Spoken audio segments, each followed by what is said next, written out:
The microphone made the slightest hiss when Officer Derek Mitchell leaned in. His dress shirt collar sat just a little too tight around his neck, the new sergeant stripes he once dreamed of nowhere in sight. The brass nameplate in front of him read simply, Derek Mitchell, former senior patrol officer. State your name for the record, the committee chair said. Derek Allen Mitchell, he answered, his voice catching on the first syllable. 12 years with the Northbrook Police Department, demoted following the Northbrook parking lot incident. The phrase hung in the air like something toxic. Every person in that California hearing room had read about it, seen clips, argued over it at dinner tables. No one in the audience needed a definition. Rows of lawmakers sat beneath the state seal, folders stacked in front of them. Behind them, cameras from every major network burned hot, their little red lights steady. Along the back rows sat community leaders, pastors, gray-haired grandmothers in Sunday best, who had seen this story too many times, just never with an ending like this. Halfway down the second row, without her robe, without the raised bench, Judge Kesha Washington looked almost anonymous. Dark blazer, simple jewelry, hair pulled back. Only her eyes betrayed how awake she was to every word. Officer Mitchell, the chair continued, explained to this committee why we are here today. He swallowed. His hand brushed the stack of papers in front of him, pages he had rehearsed for weeks. We are here because on a Saturday afternoon, I approached a black woman standing next to a 1967 Ford Mustang in the Northbrook Shopping Center parking lot, he said slowly, and I decided, before I asked a single question, that the car could not be hers. Pen scratched. Someone in the audience exhaled sharply. The court reporter's fingers flew. Mitchell forced himself to keep going. In the 3 years before that day, he read, our department logged 23 complaints against me for racial profiling and use of force. The city paid out $312,000 in civil rights settlements connected to my stops. Taxpayer money. The chair nodded toward the screens behind him. Charts lit up. Stop rates by race. Complaint numbers, payout figures, labels flashed in plain white font. Racial profiling, police accountability, body cam reform. No one mentioned yet what it felt like to have your palms burning on hot metal while strangers filmed, or to hear the words non-compliant and hostile used to describe your stillness. Those details lived somewhere else, in another memory. From her seat, Kesha watched Mitchell gesture to a bar graph where one section towered in dark color over the others. Black drivers in my patrol area were stopped at a rate 23% higher than white drivers, he read. Searched 44% more often, even though they were less likely to have contraband. His voice shook on the last word. He did not look back at her. He had not looked at her once. For a fleeting second, the room around Kesha dissolved. She was back in that parking lot, sun baking the Mustang's hood under her fingers, the smell of exhaust and perfume and fear mixing in the California air. She heard her own voice saying, "Officer, I understand your concerns." Heard his answer cutting her off. Heard the radio crackle with the words possible vehicle theft, while a circle of phones stared back. She blinked, and the committee room returned. Carpets, flags, the steady whir of the air conditioning. Mitchell droned on about policy failures and training gaps, about how he had never been taught to see his assumptions as dangerous. Officer Mitchell, a lawmaker, asked, "When you saw that woman by the car, what did you think?" He hesitated. Everyone in the room, everyone watching on live television knew this was the real question. "I thought," he said finally, "that a black woman in jeans and a blazer could not possibly own a car worth more than I made in 5 years. I thought I was doing my job." A murmur rolled through the back rows. One of the older women in a church hat shook her head, not in surprise, but in recognition. Kesha did not flinch. She did not make a sound. Her hands folded neatly in her lap, thumb tracing the edge of her notebook in small, controlled circles. Nobody here saw the way her chest tightened, hearing him repeat the calculus that had stripped her of dignity for 30 long minutes. The chair thanked Mitchell and called for a brief recess. Gavel down, voices rose at once. Reporters hurried into the aisle. Lawmakers conferred in low, urgent tones. At the back of the room, someone reached for Keisha's arm. "Judge Washington, can we get a comment?" "Not today," she said softly. "Today is about the record." She slipped out a side exit before the crowd could close in, her steps measured, heels tapping down the corridor of the Capitol building. Outside, the Sacramento sun felt different from the Northbrook parking lot. Softer somehow, but it still made her squint the same way. Her car waited at the curb, paint the exact shade of deep blue her father insisted on 30 years earlier. The 1967 Mustang looked almost out of place among the government sedans, like a memory parked in the wrong decade. Keisha paused with her hand on the door, then opened it and slid behind the wheel. For a moment, she simply sat there, palm resting on the cracked leather of the steering wheel, thumb tracing the same groove her father used to grip. That Saturday afternoon at Northbrook had lasted barely 30 minutes, but it had bent the course of one officer's career, and it was still forcing an entire state to decide what it wanted justice to mean. On most mornings, the law felt like a routine Kesha could trust. She woke before sunrise in her modest craftsman house in East Sacramento, brewed the same strong coffee her father used to drink, and checked the docket on her tablet at the kitchen table. Robbery, domestic violence, a police use of force case that had already stirred up the local news. Nothing she had not seen in 15 years on the bench. Some days before court, she drove out to the cemetery on Maple Hill. The grounds crew knew her by now. They did not bother her when she parked the blue Mustang under the big oak and walked the last stretch to the Washington family headstone. Robert J. Washington, Superior Court Judge, beloved father. She always brought two things: fresh flowers for the grave and a thin manila folder in her hand. She would stand there, shoes pressing into soft earth, and talk to her father like he was still sitting at the kitchen table with a stack of files.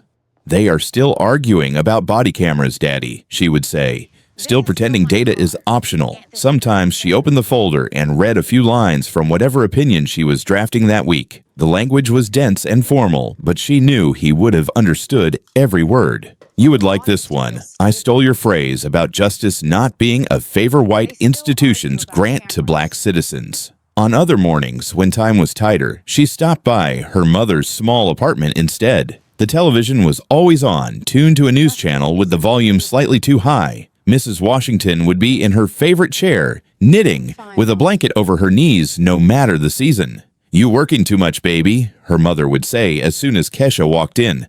"You look tired in high definition. They show every line on your face now." "I'm fine, Mama," Kesha would answer, laughing softly. "They can show every line they want. I earned them."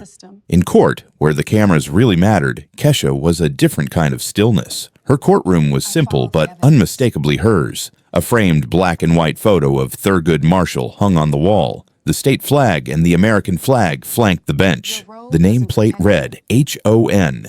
KESHAWASHINGTON in gold letters that caught every bit of fluorescent light. On the record, she was known for her calm voice and for one line that defense attorneys and police officers could recite in their sleep.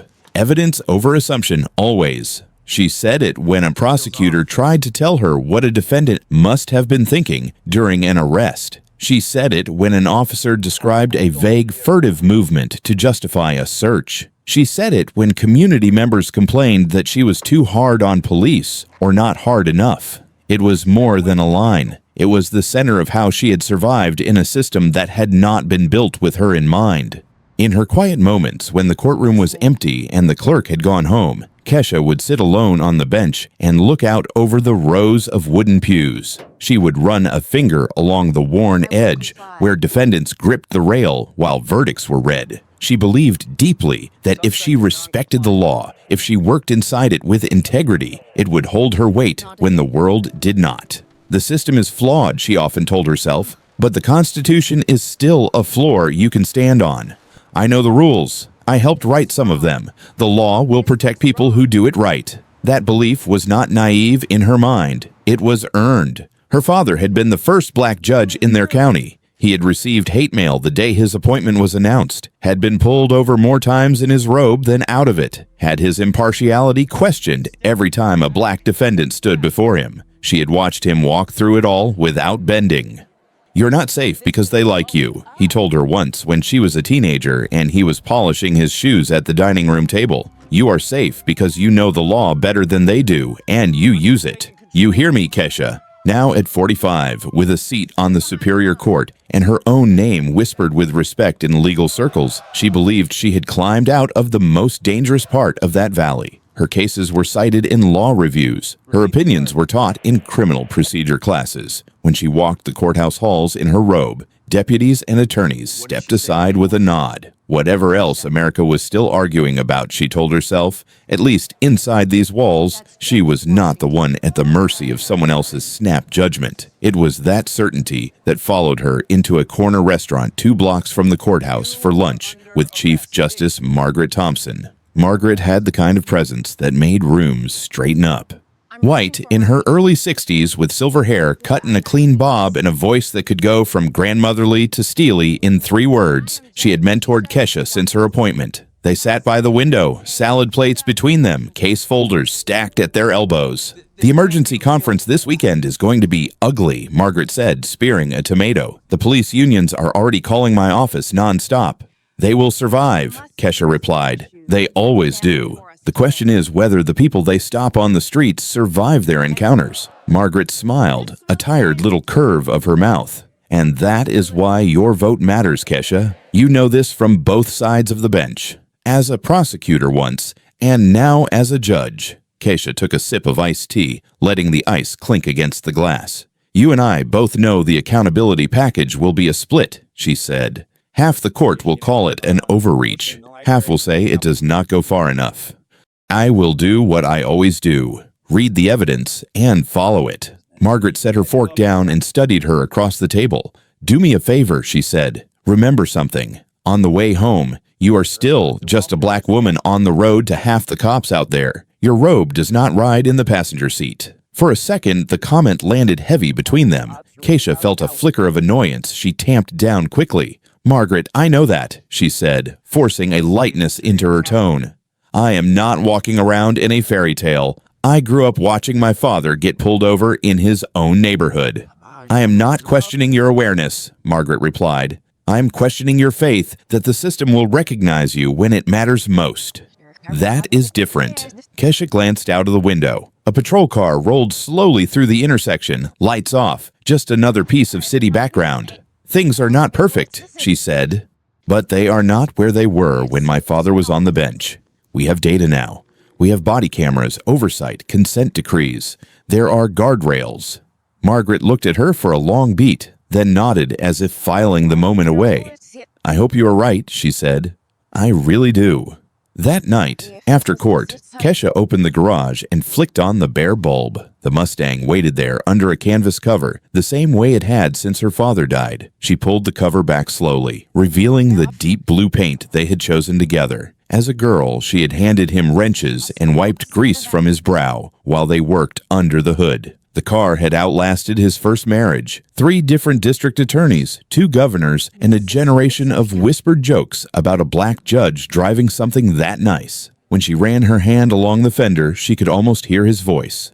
People will always decide things about you from across a parking lot, he had told her one summer afternoon when a neighbor complained to the homeowners association about that muscle car on their driveway. You do not let them be right by shrinking yourself. You do not let them decide your value with a look. The Mustang was more than a car. It was proof that they could claim space in a world that still told them not to. It was Saturday morning trips to cars and coffee with older white men who slowly stopped assuming she was somebody's girlfriend and started asking her about carburetors. On the Saturday, that would change everything. The sky was a clear, flat blue over Northbrook. Kesha slipped on jeans, a white blouse, and a blazer, casual enough for errands, but neat enough that if anyone from the courthouse recognized her, she would not feel underdressed.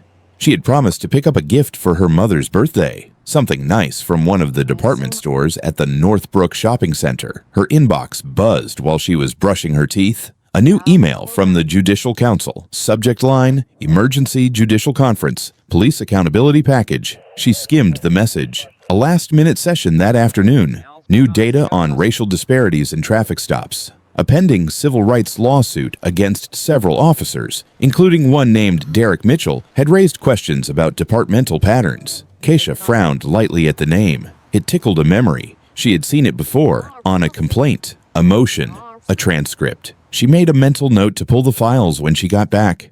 One more thing on the list, she thought. Still under control. She grabbed her keys, kissed her fingers, and touched the framed photo of her father by the door, then stepped out into the sunlight. The Mustang coughed once, then roared to life. the sound rumbling in her chest in a way that always made her smile. The drive to Northbrook was uneventful. Families crossed streets with shopping bags. Teens clustered outside the movie theater. A squad car sat at the edge of the lot, barely noticeable behind a row of SUVs. Kesha found a space near the main entrance and eased the Mustang in. She cut the engine, listening as the rumble faded to the quiet hum of a regular Saturday. She did what she always did. Checked her phone. No missed calls yet. The emergency conference was in 3 hours. Plenty of time to buy a gift and maybe grab a coffee and drive back. She stepped out, locked the door, and felt the dry California heat on her face. For a brief, simple moment, she tilted her head back and let herself believe that this was exactly what it looked like. A day off in a safe neighborhood, a judge running errands between decisions that shaped lives. A black woman whose hard work and title and name had finally lifted her above the most dangerous assumptions. Across the lot, a dispatcher's voice crackled through a radio speaker inside a patrol car, relaying a bulletin about an older blue Mustang that might match a vehicle in a recent stolen car report. Kesha did not hear it. She was already walking toward the glass doors of Northbrook, convinced the world outside her courtroom might not be perfect, but it was stable enough to trust for one more afternoon. Officer Derek Mitchell was rolling slow through the Northbrook lot when the Mustang caught his eye. Deep blue, flawless lines, chrome catching the California sun. His gaze slid from the car to the woman locking it. Black, mid-40s, jeans, blazer, simple handbag. No obvious shopping bags. No visible dealership plates. He felt something tighten in his chest. Black woman. Casual clothes. Car worth more than my salary for the next 5 years. Something is off. He tapped the brakes, shifted the cruiser into park, and watched for one extra beat. She checked her phone, tucked it away, and turned toward the mall entrance like she belonged there. "Dispatch, Unit 47, he said into the radio. "I think I have eyes on that possible stolen Mustang from the bulletin. Blue 67 Northbrook Center near the main entrance. Checking it out." He felt his hand go to his holster without thinking. 12 years on the job had carved certain habits into his muscles. He stepped out of the patrol car, sunglasses on, jaw set. "Ma'am," he called out, voice sharp as a siren. "Step away from the vehicle." Kesha stopped mid-stride. The command cut through the chatter in car doors slamming nearby. For a second, she thought he was talking to someone behind her. Then she saw where his eyes were fixed. Her. She turned slowly back toward the Mustang.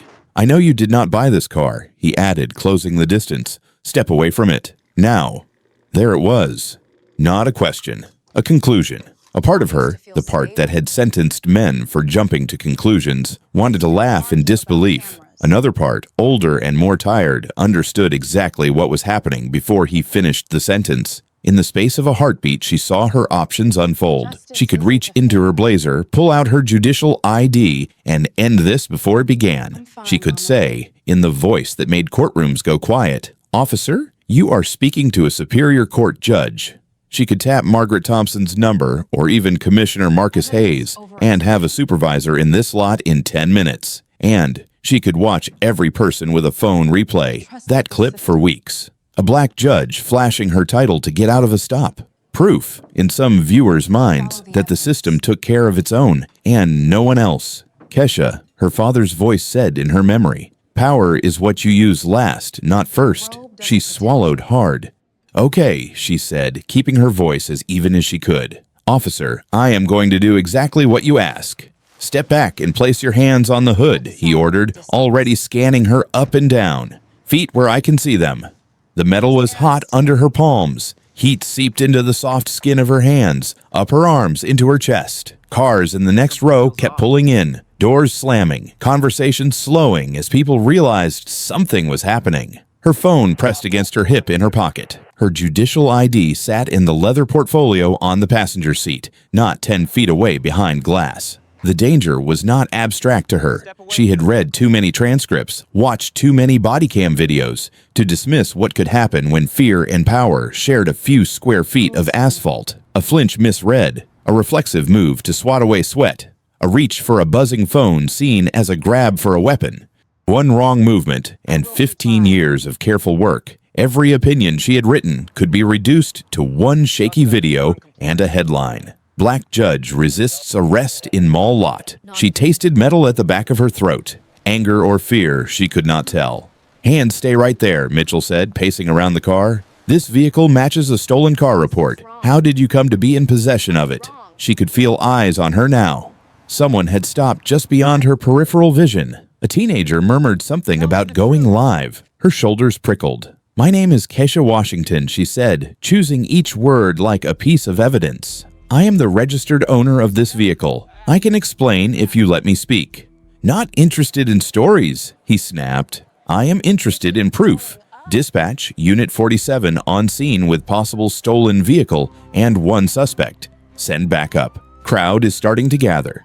The radio crackled back an acknowledgement. Kesha heard every phrase he chose. Possible stolen vehicle. One suspect. Crowd starting to gather. She knew what would come next in the report. Non-compliant, hostile, suspicious. She had seen those adjectives reshape reality on paper enough times to know they were never neutral. Officer, I am not resisting, she said, keeping her gaze forward. I am complying fully. You can see my hands. He walked behind her, the sound of his boots on pavement too loud in her ears. Suspect is not providing documentation at this time, he said into his shoulder mic. Appears nervous. The words sank into her like stones. Each one would live forever now in department files, in discovery packets, in any civil case that might follow. Her heart was beating too fast, not because she did not know her rights, but because she knew them too well. The law was a structure, but people were the ones holding the beams. If one of them decided today that her fear looked like guilt, that her caution looked like defiance, the structure could tilt quickly. She made a decision. She would not reach for her ID. She would not say the words, I am a judge. Not yet. She would not give him, or the cameras she could feel lifting behind her, the image of her using a title like a shield. If the system she had believed in only recognized her with a robe on, then she needed to see exactly what it did to her without it. The first siren wailed faintly in the distance. Her phone buzzed once against her hip. Chief Justice Thompson, she did not have to look to know. It buzzed again. She flicked her eyes sideways, just enough to see the Mustang's interior through the glass. The leather portfolio sat on the passenger seat, state seal gleaming faintly on the cover. Inside, her badge, her title. The shortcuts out of this moment. Her fingers tightened on the hood until her knuckles hurt. Back up on the way, Mitchell reported. Possible stolen vehicle. Suspect non-compliant. Crowd becoming hostile. The crowd was not hostile. They were quiet, watching, some whispering, some filming. But she knew those words would be the ones that mattered to anyone who had not stood in this heat, in this skin, on this day. Another vibration at her hip. A third call from Thompson. A fourth. If the system I serve cannot see me without my robe, Kesha thought, lifting her chin a fraction. Maybe it is time I see it clearly too. She kept her hands on the hood and did not move. Inside a clothing store near the entrance, Amara Johnson was half listening to music through her earbuds and half scrolling through TikTok when a sharp voice cut through the glass. Step back and place your hands on the hood. She glanced up. Through the big front window, she saw it in a single frame that made her stomach drop. A white officer, hand near his holster, and a black woman in jeans and a blazer with her palms flat on the hood of a classic blue Mustang. She pulled one earbud out, walked closer to the glass, and watched long enough to feel the familiar, bitter recognition tighten in her chest. Oh no, she whispered. Not again. Her phone was already in her hand. Muscle memory took over. She opened the app, flipped to live, and hit go. Y'all, look at this, she said, turning the camera toward the parking lot as she stepped outside. Tell me if I'm crazy or if this looks wrong to you. Within seconds, the viewer count jumped from a few dozen to a few hundred. Comments started rolling in. Where is this? What did she do? Not this again. Outside, Mitchell had found his volume. This car is worth more than you make in 5 years, he announced, voice carrying over idling engines and shopping chatter. Let's start with the truth. Kesha closed her eyes for half a second. She could feel heat rising in her face, not from the sun now, but from humiliation. It was not just the insult, it was the way he said it for the crowd, performing certainty. A couple in their 50s slowed with their Nordstrom bags. An older black man in a ball cap stopped walking and stared, jaw tightening. 2 grandmothers in church dresses exchanged a look that said they had seen versions of this since buses had separate seats. On the live stream, hearts and angry face emojis flew up the side of Amara's screen. The hashtag suggestions popped up as she typed. Racial profiling, shopping while black. She did not even have to think about them anymore. Near the edge of the gathering crowd, a small woman in a floral dress and sensible shoes pushed forward, clutching her purse to her chest. Her hair was silver, pulled back in a neat bun. Her eyes were locked on Kesha's face like she was trying to match it to a memory. "Officer," she called, voice shaking but firm. "Officer, I know that woman." Mitchell did not even turn his head. "Mom, step back," he barked, "or you will be arrested for interfering with a police investigation." The woman recoiled as if slapped, but she did not move far. She stayed close enough to see, far enough to avoid handcuffs, hands now wringing the strap of her purse. Keisha heard all of it, every syllable, layered over the static of the radio at Mitchell's shoulder. "Dispatch, suspect is still non-compliant," he said. "Crowd is getting hostile. Non-compliant. Hostile." She wanted to laugh at how calmly her hands rested on the hood, fingers spread, shoulders squared. If she breathed any slower, she would pass out. And still, this was hostile. In her mind, she saw the phrases laid out on paper like charges in an indictment. Each word another brick in a story where she was the threat and he was the beleaguered professional. Years from now, some internal affairs investigator could read those words and never feel the burn of this hood under her palms. Never see that she had said, "I understand, officer," in a steady voice. What happens to the people who do not know how to translate this, she thought. The ones who do not know these words can break their lives. "Sir, what is going on here?" Another male voice asked. A man in a security uniform had jogged up, radio on his belt, badge that read, "Carlos Rodriguez, security supervisor." He glanced nervously at the growing circle of phones. "We cannot have a scene like this right at the main entrance," he said. "Management is already calling about complaints. Can we move this somewhere else?" Mitchell squared his shoulders. "We are in the middle of a criminal investigation," he replied. "This vehicle may be stolen.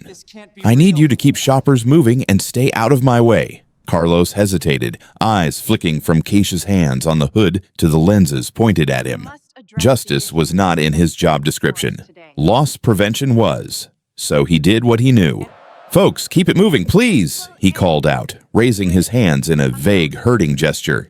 "You can shop. Nothing to see here. Let's clear this area for safety."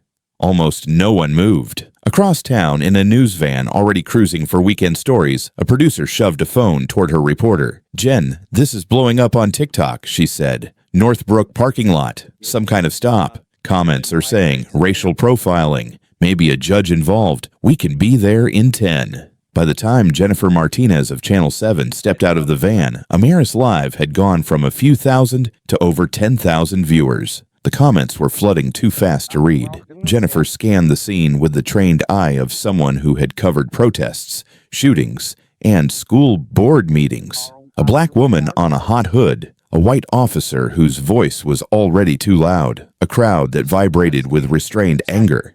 "This is Jennifer Martinez, Channel 7 News," she murmured into her mic as her cameraman shouldered the rig. "We are at Northbrook Shopping Center where a traffic stop is drawing a lot of attention."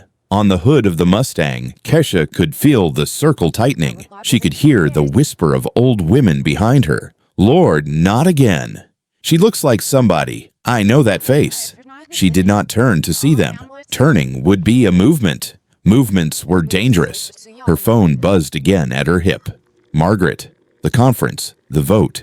As the vibration faded, a new sound rose over everything else. Sirens. 2 patrol cars swept into the lot, lights strobing red and blue across windshields and faces. The crowd shifted, some people stepping back, others lifting their phones higher. A tall man with gray at his temples stepped out of the first cruiser, surveying the scene with the wary calm of someone who had been doing this for more than 2 decades. His name tag read Reynolds.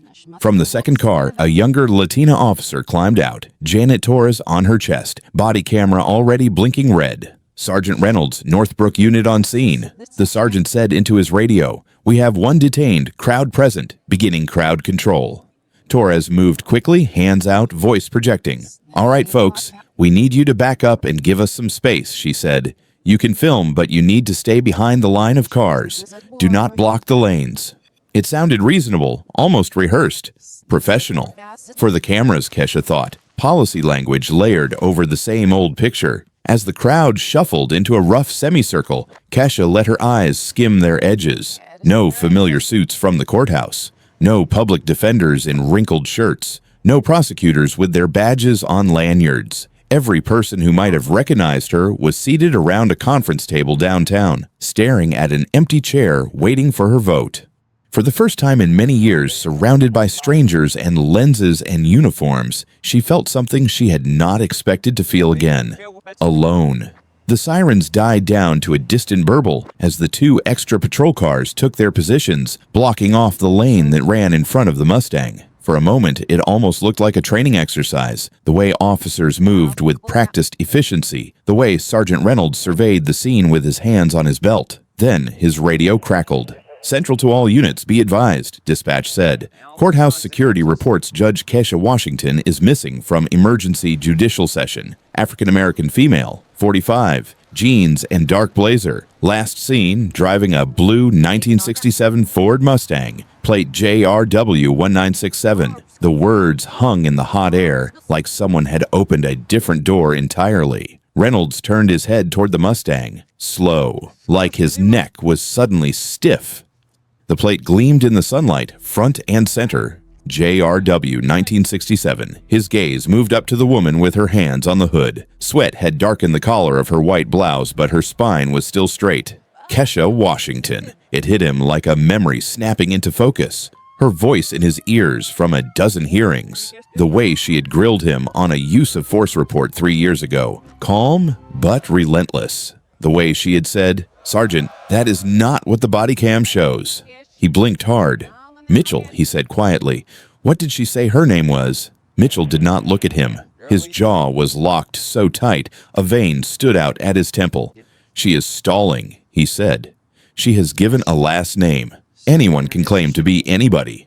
I do not care who she says she is until I see proof." Behind them, Amara's phone buzzed in her hand as the viewer count jumped past 50,000. Her chat was a blur. "That is a judge." Someone said they heard dispatch. "Oh my God, if that is really her." On the other side of the Mustang, Officer Torres edged closer to Reynolds. "Sarge," she said under her breath, "this is getting out of hand. We have media, we have a crowd, we have a possible missing judge alert that matches this exact scene." Before he could answer, Kesha's phone vibrated again at her hip, more insistent now. The lock screen flashed with the beginning of a notification she could see, reflected faintly, in the windshield. "Emergency vote. Police accountability package. Split 4-4. Your vote needed." Something hot and sharp flared in her chest that had nothing to do with embarrassment or fear. Anger, deep and clean. While she stood here with her hands burning on a hood, the law she had devoted her life to was being reshaped without her at the table. Measures meant to check exactly this kind of behavior were being decided in a room where her chair sat empty because a patrol officer had decided she did not look like she belonged next to her own car. "You are stealing my vote," she thought. "You are stealing my voice from the one place my robe actually changes things." She almost laughed at the cruelty of it. All the years she had spent telling activists to bring their concerns into the courtroom, to fight through briefs and motions, to trust the slow machinery of the state. And here she was, learning that the machinery could be jammed by 30 minutes of prejudice in a mall parking lot. "Sarge," Torres said again, voice tighter now. "We need a supervisor higher than us. Someone is going to get hurt if this turns." Before Reynolds could answer, the elderly woman in the floral dress finally found her breath. "That is Judge Washington," she shouted, voice carrying over engines and murmurs. "I worked in that courthouse for 40 years. That is Judge Kesha Washington." The name rippled through the crowd. Judge Washington, the one from TV, the police cases. My niece had a case in her courtroom. The older black folks in the crowd straightened, eyes sharpening with a different recognition. They knew the Washington name. They had watched her father on local news clips in the 80s. They had whispered proud when his daughter was sworn in. Mitchell's face went a shade paler, just for a second. Then his jaw clenched again. "Mom, I said step back," he barked at the older woman. "You are going to get yourself arrested." Reynolds cleared his throat. "Tom," he said, using Mitchell's first name like a warning. "Listen to what dispatch just said. Look at the plate. Look at her. I am looking, Mitchell snapped. I'm seeing a suspect who refuses to provide documentation, refuses to answer questions, and is trying to use bystanders to influence the scene. Protocol is clear. We do not let someone control the stop because they shout a name loud enough. Kesha watched the exchange without moving. The robe was gone, the bench gone, the bailiff with his quiet, "all rise," gone. Without those props, she could feel exactly how she looked through Mitchell's eyes. Black woman, nice car, calm voice that sounded like an argument, even when it was not. To him, she was not her honor. She was a problem to solve, a potential arrest, a mark on a tally sheet. The realization landed heavier than she expected. Somewhere along the way, she had started to believe the robe had insulated her from the rawest edges of what it meant to be black in America. Maybe not completely, but enough that she could tell herself she lived mostly in the world of rules and procedures. Here on the asphalt, there were no case sites, no transcripts, no attorneys standing up to object. It was just skin and fear and authority, played out the way it had been before she was born. "Dispatch," Reynolds said into his radio, eyes still on Kesha. "Confirm, Judge Washington last seen driving a blue 67 Mustang, plate JRW 1967. "Affirmative," came the answer. "Security and staff on site confirm. Judge has not checked in. Location unknown." Amara caught it all on her live. The dispatch audio, the look that passed over Reynolds' face, the way Keisha's shoulders tightened at the confirmation that she was now officially missing in two places at once. Jennifer Martinez stepped closer with her microphone as far as the officers would allow. "Sergeant," she called, "are you detaining a sitting judge right now?" "Mom, I am not answering questions at this time." Reynolds replied automatically, but his voice lacked conviction. Mitchell moved toward the front of the car, hand on his cuffs. "That is it," he said, loud enough for everyone to hear. "Mom, you are under arrest for failure to provide proper vehicle identification and obstruction of justice." The words struck Kesha like a chill, even in the heat. Obstruction. It was a charge she had seen used to punish people for asking too many questions, for surviving a stop the wrong way. "No," someone shouted from the crowd. "She is not resisting. This is harassment." A younger man stepped forward, hands up. "Officer, she has not done anything," he said. "You do not have to cuff her. This is all on video." "Back up, or you are next," Mitchell snapped, raising one hand toward the man while the other hovered near the cuffs. The air in the lot thickened. Torres reached for the man, guiding him back gently but firmly. Reynolds lifted a hand as if to slow everything down that was speeding up anyway. Keisha stared at the cuffs inches from her wrists and felt the echo of her father's voice cut through the noise. "Sometimes the law fails us, baby girl," he had told her when a jury acquitted an officer she was sure had lied. "But we cannot be the ones who fail the law." She had repeated that line to law students, to community groups, to herself on nights when verdicts did not sit right. It came back now with new weight. If she let this play out on Mitchell's script, the law would be used as a weapon against her and maybe against the people watching. If she blew up, if she screamed, if she finally shouted her title in his face, she would become exactly the story some viewers wanted to see. She felt the anger and the fear crash against each other inside her chest and then settle into something steadier. Enough. It was time to stop treating this like any other bad stop she had read about from behind a bench. It was time to treat it like what it was. A case she was in, and one she could still shape. She lifted her chin, met Mitchell's eyes, and quietly changed her strategy. The handcuffs hung inches from her wrists when Kesha finally spoke. "Officers," she said, voice steady in a way her heartbeat was not. "I am going to reach for my identification now. You can watch my hands the entire time." Mitchell shook his head, already bracing for a struggle that had not started. "Do not move," he snapped. "You reach for anything, and this is going to get a lot worse." Reynolds stepped closer, something like recognition still flickering across his face. "Tom," he said quietly, "we just heard a missing judge alert that matches her description, and this car. Let her show ID. We are not putting cuffs on a possible judge without checking." The crowd went silent in a way no order could have commanded. Even the phones seemed to hold their breath. Keisha drew in one slow inhale. "My keys are in my right pocket," she said, eyes on Reynolds. "I'm going to take them out, unlock the passenger door, and retrieve a leather portfolio with my identification. You will see every movement." Reynolds nodded once. "Do it slowly," he said. I am watching your hands." Very carefully, Kesha lifted her right hand from the hood. The heat left a print on her skin. She slid her fingers into her pocket, pulled out the keys, and held them where everyone could see. The Mustang chirped when she hit the unlock button.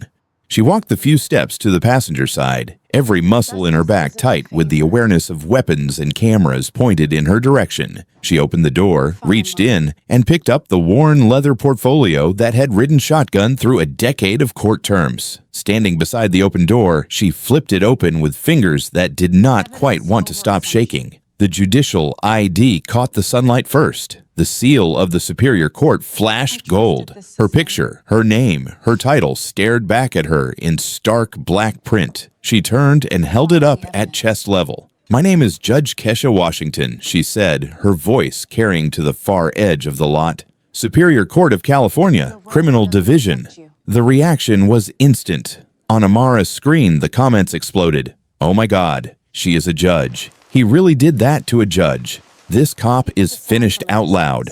A wave of gasps, curses, and disbelieving laughter rolled through the crowd. "Lord have mercy," one older woman whispered. "They got the wrong one today." Reynolds went completely still. Torres straightened, eyes widening as she focused her body camera on the ID, the face, the name. Mitchell did not move at all. His hand stayed half raised with the cuffs, like his brain had not sent a new set of instructions yet. Kesha could have stopped there. She could have let the title do the work, watched the officers backpedal, taken her car and her humiliation home. She did not. "Officer Mitchell," she said, turning her eyes on him. "Badge number 4847. He flinched like she had struck him.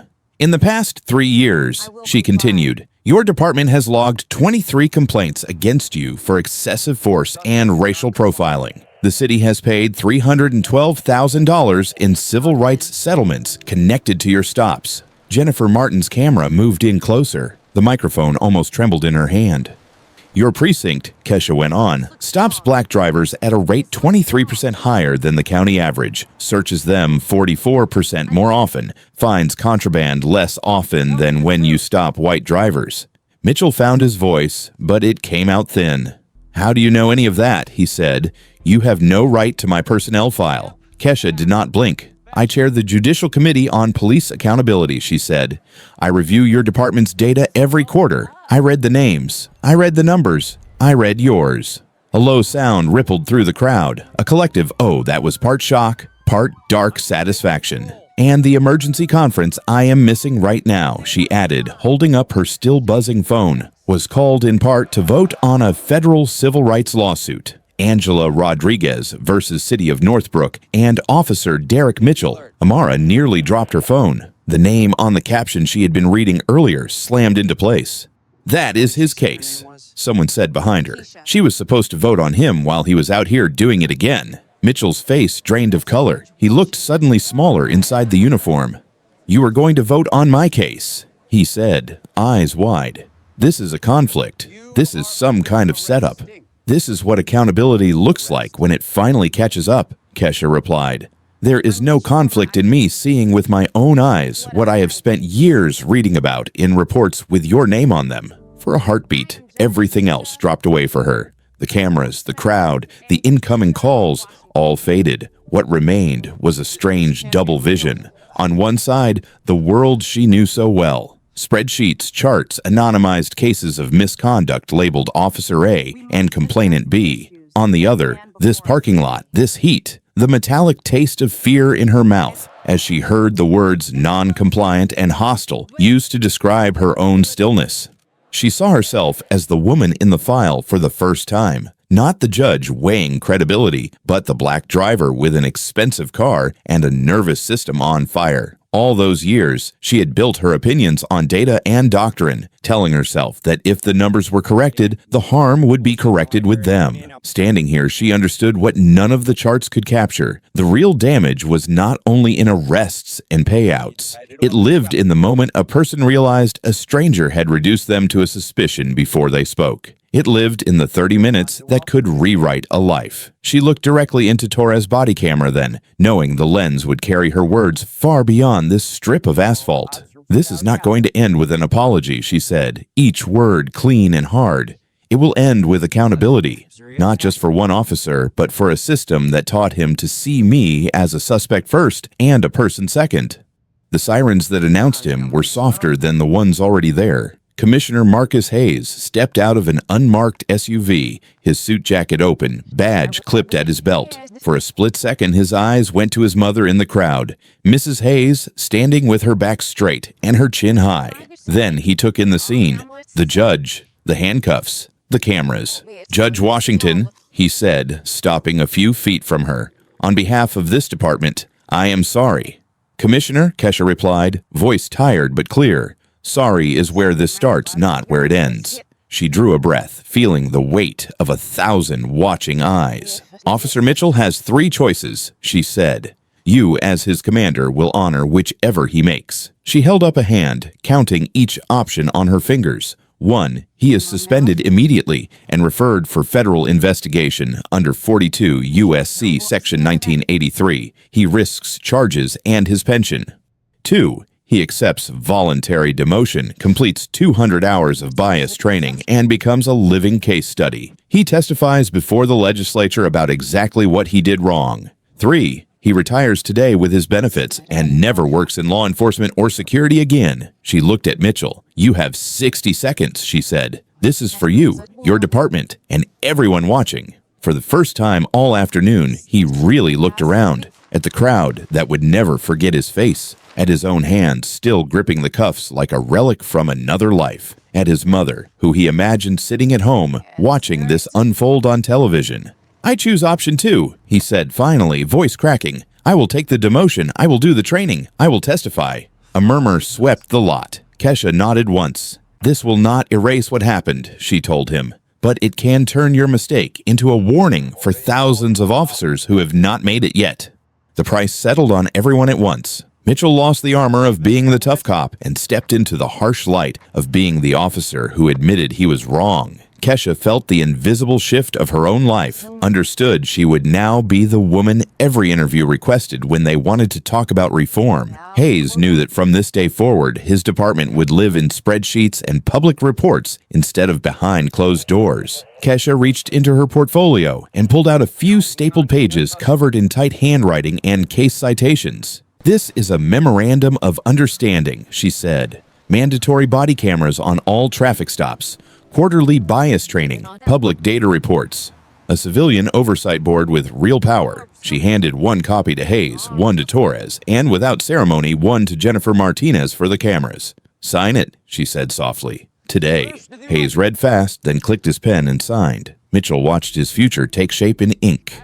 The cameras caught every stroke, turning the price of this 30-minute encounter into policy that would outlive them all. 6 months after the Northbrook parking lot, Derek Mitchell stood under the same harsh committee lights he had once faced in shame. This time, there was no uniform, no gun at his hip, just a plain suit, a thin folder in his hands, and a microphone that picked up every breath.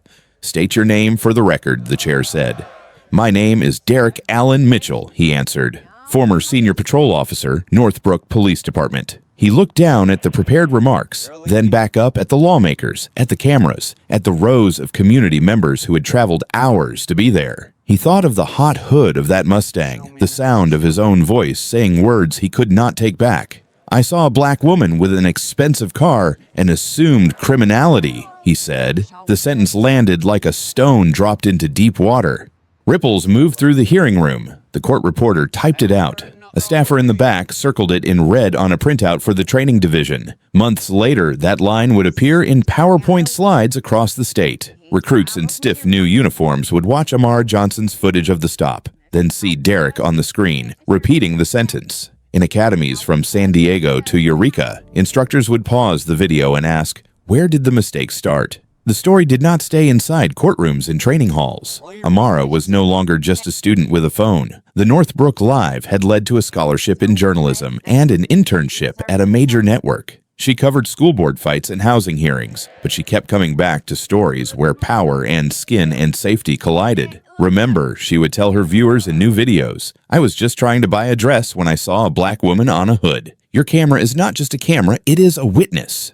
Mrs. Dorothy Hayes, now 73, sat at a different kind of table. As chairwoman of the new Civilian Oversight Board, she wore a simple blazer and sensible shoes to every meeting. The young staffers called her Ms. Hayes or Mom. She let the title slide off and did the work. She read complaints from citizens who did not know how to write fancy letters, listened to recordings of traffic stops that sounded too much like the past, and asked hard questions of officers who were not used to answering to anyone outside the department. I watched that day in the parking lot, she told a local church group one Sunday. I watched them tell a black judge she did not belong at her own car. I promised myself I would not be a bystander again. At Northbrook Shopping Center, the management did more than hire another security guard. Kiosks appeared near the entrances, touch screens where shoppers could report discrimination anonymously in English and Spanish.